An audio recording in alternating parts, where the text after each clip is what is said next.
What's up guys, it is your boy Jason from Cog Hill Farm, and today I'm going to show you what we do to prepare for processing day for our broilers. So stay tuned.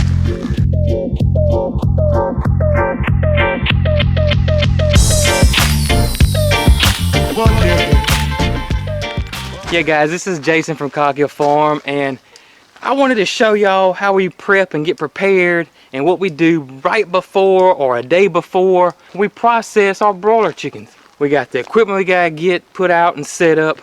We got to clean and sanitize the area. Got to make sure everything works. Get all that prepped to make sure the water's working. I've had the water turned off since it's been so cold. But yeah, I just wanted to give y'all a tour and an idea of what it's like and what we do prepping, getting prepared for processing day.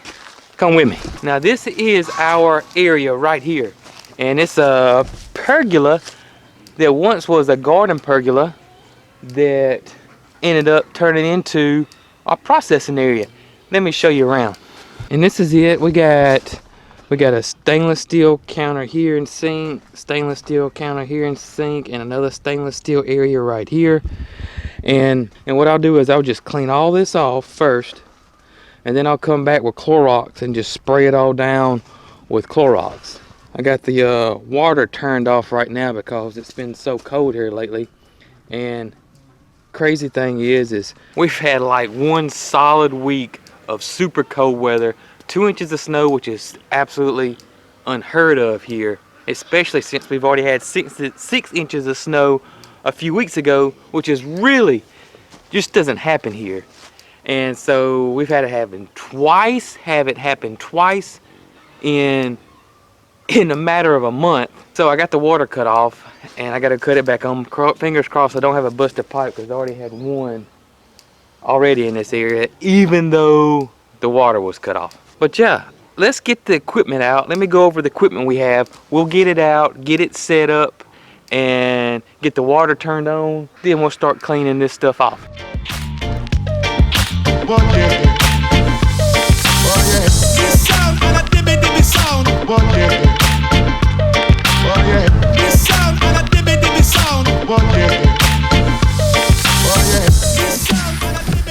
I think that's everything.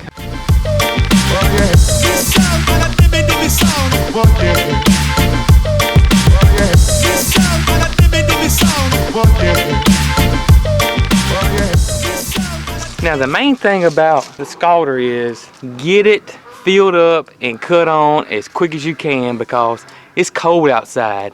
On a normal day, hour and a half, 2 hours, since it's cold outside, it may take 3 hours to get up to the right temperature. Now I do got a top that I made us sit on top of it, you know, kind of like boiling water and putting a lid on your pot.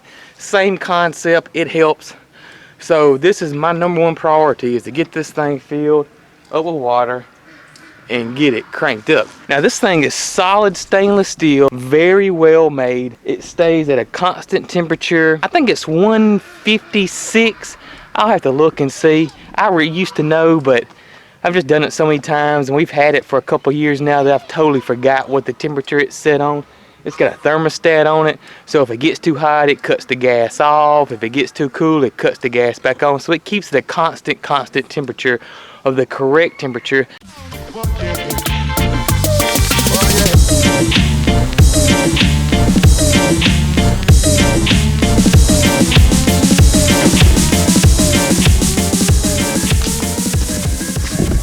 Now, as you can see, this is the processing stand. Now this right here, I've talked about it before. Let me get out of the sun. I've talked about it before in some other videos, but that processing stand really saved us a lot of time.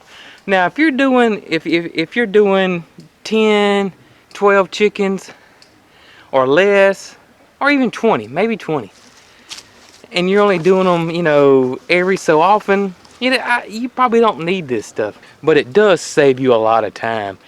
And the Featherman cones, or everything they have, is so well made, you don't have to worry about it as long as you take care of it.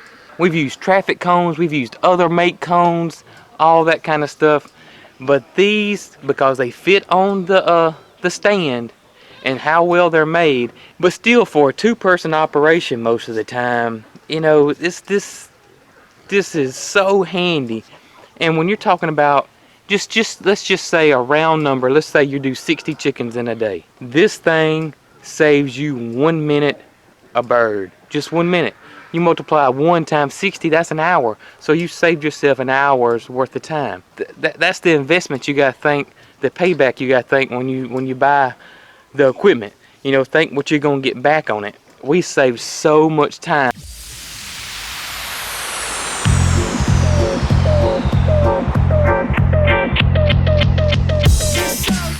Here's the plucker. Now this is the Featherman plucker. Well made, simple design, completely all this super thick, heavy duty plastic. It's got the rubber fingers inside here. Plug it in, flip the switch, and it goes to town. Just rinse it out with water, and we spray it down with Clorox when we get finished and put it back up. Just awesome, no issues at all with this. You can probably maximum, I'm guessing 6 birds at a time in it. We only usually do 3, and I'll show you why in just a second. We just have no issues with this stuff, none at all. It's always worked. We're going on maybe close to our 3rd year of doing this, no issues.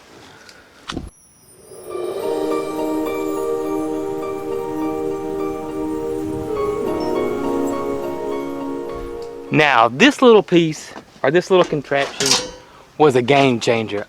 When I first saw them, I thought this was crazy and ridiculous because this Featherman equipment is kind of expensive. This is something you're gonna buy one time and not worry about it. But this was called a manual dunker. It's got this shackle kit right here, hooks to this arm, like so, like that. And this all hooks to your scalder like this. Let me show you. It's got this base piece, and the way it works is, usually I put it on this side, but I'm going to show you on this side so you can see it better. This piece goes on like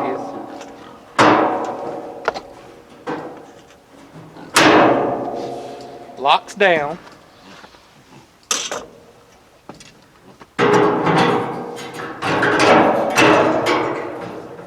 slide your arm on, which is spring loaded. Then the shackle kit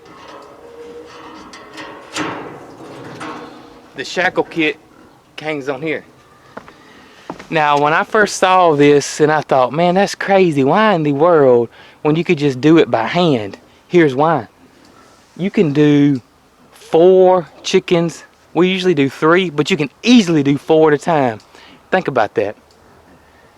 How many minutes is that saving me now? When I'm doing 2, I can double it with 4. What you'll do is you'll put your chickens on here, and then into the tank it goes, like so, out, and then into the plucker. But usually I have it on this side so I can move, swing it around here, and it's right over the plucker. So right now I'm just fixing to start cleaning this all off. It's got some leaves and stuff on it, some pine straw. Get it good and clean, and then hit it with Clorox and make sure it's super clean and super sanitary, and get this area ready and get going. Let's roll.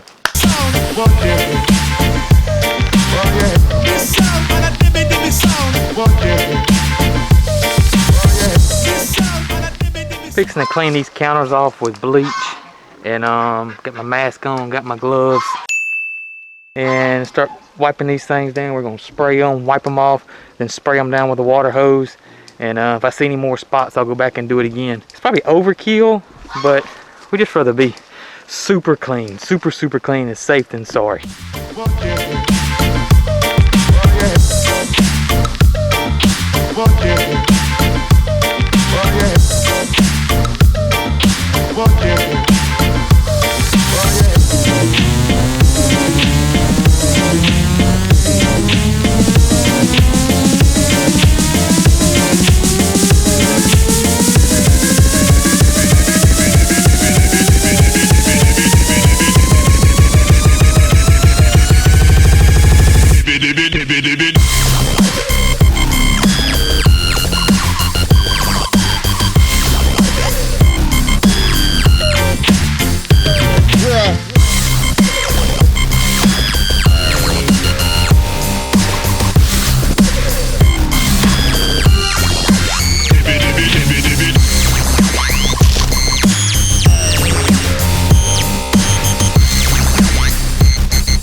Hey guys, even though this stuff's been put in storage, I'm still gonna spray it down and sanitize it just like I did the counters.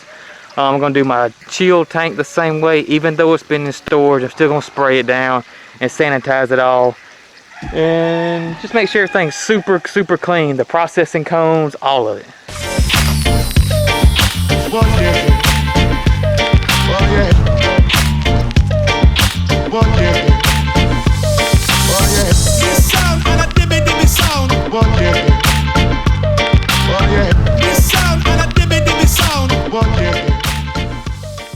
Everything's good and sanitized. The counters are clean. The scalder and pluckers clean. The processing cone and stands clean. The cool tank's clean. It's all been sanitized with Clorox and then rinsed off really well. So we're actually good to go now.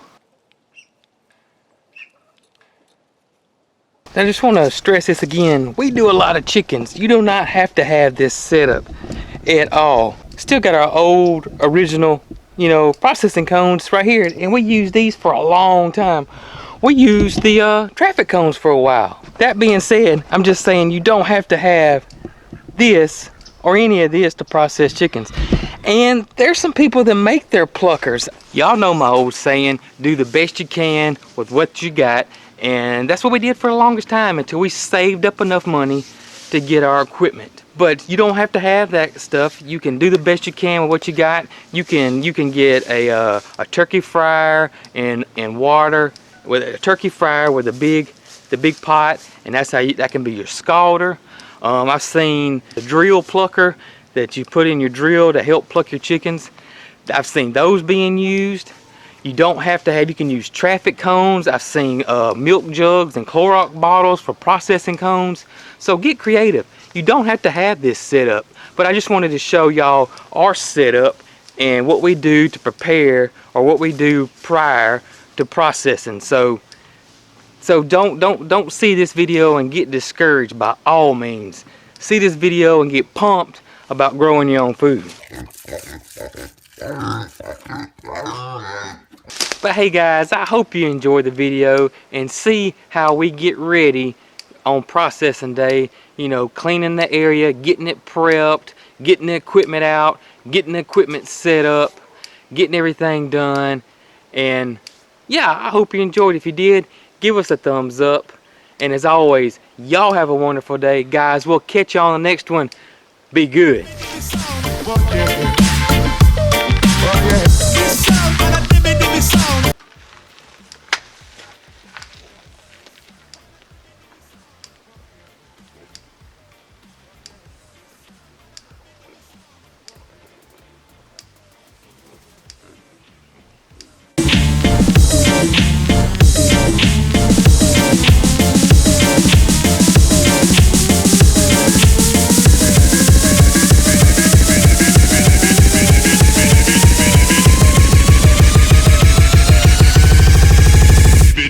DJ.